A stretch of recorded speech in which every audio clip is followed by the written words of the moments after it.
Kasalanan nyo yan eh. Kung inayos nyo yung proseso, edi sana hindi na kailangan tumakbo sa Supreme Court. Pero inabuso nyo yung proseso, iniyurakan nyo yung mga karapatan ni VP Sara. So alangan namang magpaapian. Attorney, linawin ko muna, kasama ho ba kayo doon sa mga legal counsel, VP Sara Duterte, doon sa petisyon na inihain sa Korte Suprema, kaugnay nga ng impeachment laban sa kanya? Hindi po tayo kasama doon, hindi po tayo kasama sa impeachment defense team.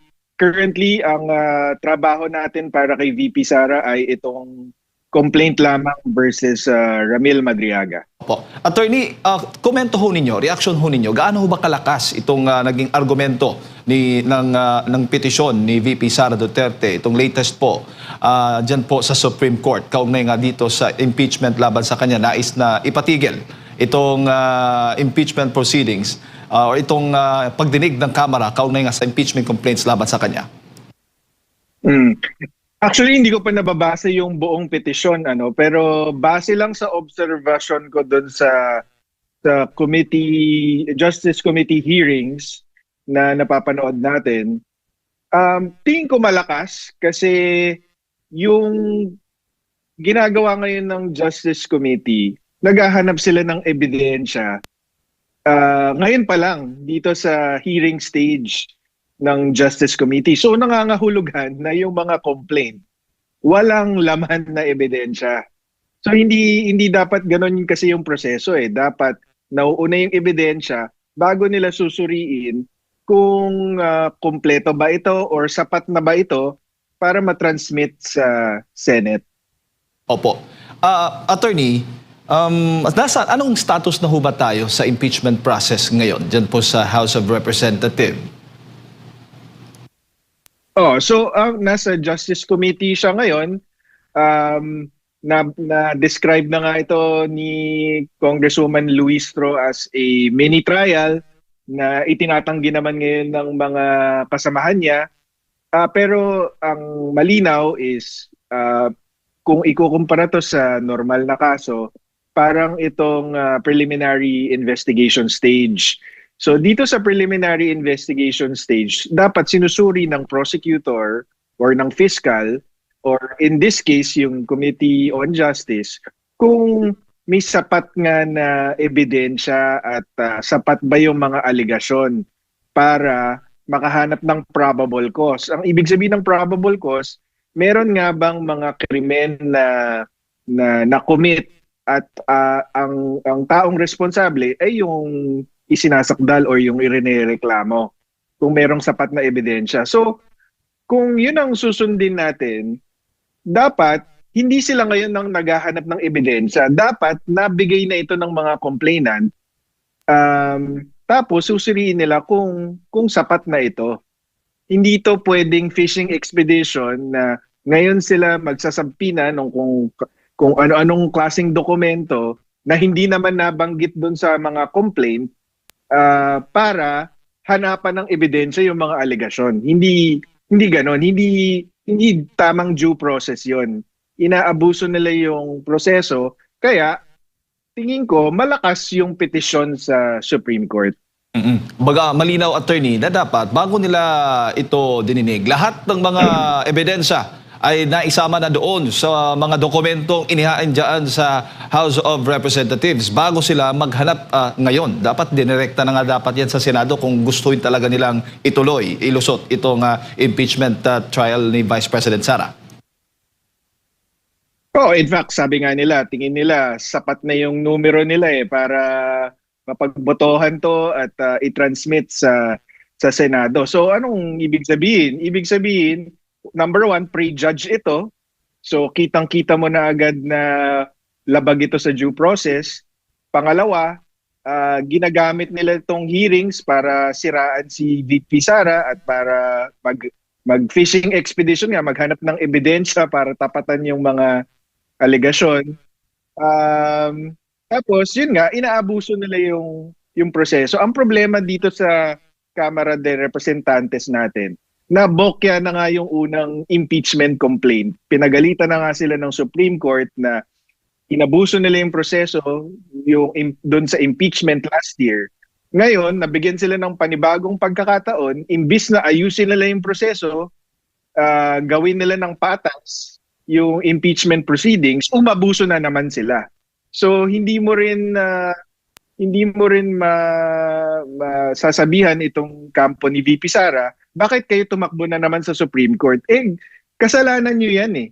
Kung inayos nyo yung proseso, di sana hindi na kailangan tumakbo sa Supreme Court. Pero inabuso nyo yung proseso, iniyurakan nyo yung mga karapatan ni VP Sara.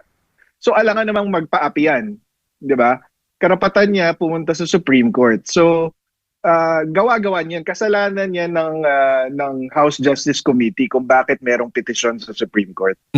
Actually, sa katunayan, attorney, nabanggit mo na yung 2 punto na sinasabi po sa petisyon ni Vice Presidente, yung sabi mo mini trial, fishing expedition, yan po yung kini-question niya. Yung kulang sa ultimate facts, yung walang sapat na batayan o ebidensya, puro alegasyon lamang, yan po. At ilan po dito sa mga punto pa ng kanyang petisyon, yung paglabag sa 1-year bar rule.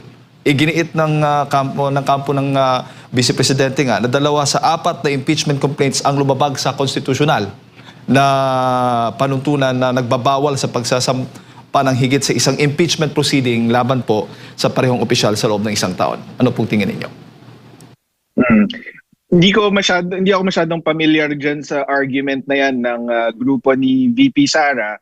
Pero sa akin, ang mahalaga dito, yun nga, itong mga complainants, pati itong mga nagsusulong ng impeachment, binigyan sila ng panibagong pagkakataon. Kung ako ay kasapi nila, ang gagawin ko is lahat ng itong mga ebidensya na pinapasabpina nila ngayon, sinama ko na dun sa complaint. Tapos ihahain ko sa House Justice Committee para itong House Justice Committee wala na siyang kailangan gawin kundi suriin para hindi maging questionable itong proseso. Pero anong ginawa nila, 'di ba? Minadali na naman nila yung pag-file ng impeachment complaint. Hindi nila linagyan ng sapat na ebidensya. Tapos ngayon, pinapahanap nila sa House Justice Committee yung ebidensyang dapat nakalakip dun sa mga complaint.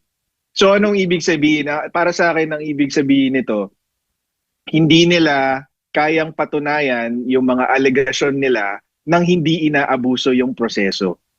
Yun ang pinaka-importante dito.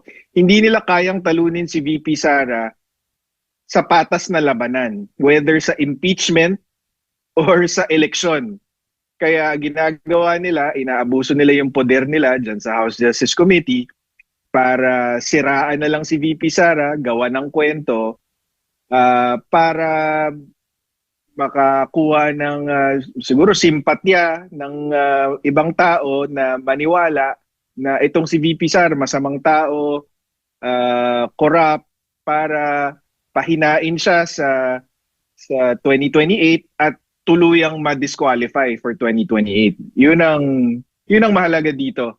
Politika lang ang hinahabol nila dito, hindi pananagutan. Speaking of proseso, attorney, isa din po doon sa maling proseso, yung sa referral, kung na-obserbahan po ninyo, na-monitor po ninyo, kini-question kasi doon sa petition din, yung naging referral ng mga reklamo sa House Committee on Justice. Ayon nga sa kanya, ang opisina lamang ng Speaker ang nag-refer nito at hindi ang buong kapulungan bilang isang body na labag umano sa tamang proseso. Ano bang tama ho ba yung legal na perspektibo po nito? Hindi ko po din familiar dyan sa argumentong yan. Nakita ko pero hindi ko alam yung facts. Ang gusto ko lang sabihin tungkol dito is nakita ko kasi si Congressman Terry Redon na naglabas ng statement na ang pinaka-komento niya dito sa petisyon ay panlilin lang daw ito ng Korte Suprema at ng publiko. Ang gusto ko lang isagot dito is number 1, pag sinabi mong panlinil lang ng Supreme Court, ang sinasabi mo is kayang linlangin ng Supreme Court. Hindi kayang linlangin ng Supreme Court. Mga justice yan, matagal na sa hudikatura, mga dating abogado or mga abogado na matagal na. So hindi tamang sabihin na panlilin lang ito ng Supreme Court. Dahil ang Supreme Court, makikita kung nagsisinungaling ka man or hindi ka nagsasabi ng totoo, madali niyang makikita ito. So, pag sinabi mong linilin lang mo yung Supreme Court, mababa ang tingin niya sa Korte Suprema. Diba? Number two, yung panlilin lang ng publiko, actually, si Terry Redon ang naglabas ng petisyon. Kung makikita nyo, hindi nagpa-media ang kampo ni VP Sara nung final nila yung petisyon. Nung nakausap ko si Attorney Poa, mukhang last week pa na-file itong petition for April 1 certiorari and prohibition, pero hindi sila naglabas ng announcement or nagpa-cover sa media tungkol sa petisyon, kundi si Terry Redon mismo ang naglabas ng petisyon. So, paano niya masasabing nanlilin lang sila ng publiko? Ang ginawa lang nila dito is nag-file sila ng petisyon sa tamang forum, sa Supreme Court, para questionin yung mga pang-aabuso nila sa proseso. At tumanggi po yung Supreme Court na magkomento muna at binigyan ng 10 araw itong ang House of Representatives na magkomento doon sa petisyon ng Vice Presidente. Ano ho ba yung ipinapahiwatig nito, Attorney? Normal naman yan sa any petition, papasagutin talaga yung respondent. So dito sa kasong ito, binigyan ng 10 araw yung House of Representatives or specifically yung House Justice Committee para sagutin yung reklamo nila VP Sara. Ang binabandera naman ngayon ng Kongreso ay hindi daw nag-issue ng Temporary Restraining Order or TRO itong Korte Suprema. So, binabandera nila ito bilang patunay daw na tama yung ginagawa nila at pwede silang tumuloy. Ang komento ko lang dito, hindi nangangahulugan na hindi nag-issue ng TRO, ibig sabihin legal na yung ginagawa nila. 'Di ba? Maaari na hindi man mag-issue ng TRO ang Korte Suprema, pero sa dulo i-void niya lahat ng proceedings. So itong sabi nila na see you on April 14, tuloy ang hearing. Sige, ituloy niyo yan, pero hindi nangangahulugan na nasa tama kayo. Kasi at the end of the day, kapag sinuri, ako ang palagay ko is ma-void yung proceedings laban kay VP Sara. Bago ko ipasa kay partner attorney, mas magandang gawin siguro ng Kamara o ng House Committee on Justice, attorney, sa inyo pong tingin, wag mo nang ituloy. Dapat hintayin mo na yung magiging desisyon ng Supreme Court. Possible ba yon?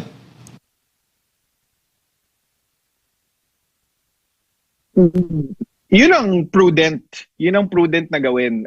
In pagka-korte, ang pinag-uusapan ko niya, lower court, tapos may litigant na tumakbo sa Supreme Court or sa higher court, pero walang inisyu na TRO, yung mga lower court, in deference to the Supreme Court or to a higher court, ang ginagawa nila, pinagpapaliban muna yung mga hearing.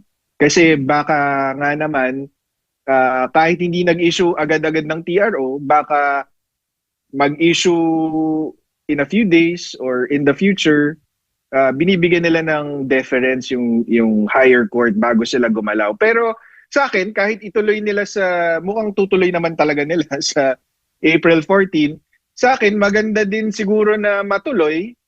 Bakit? Kasi para makita ng Supreme Court yung pang-aabuso nila.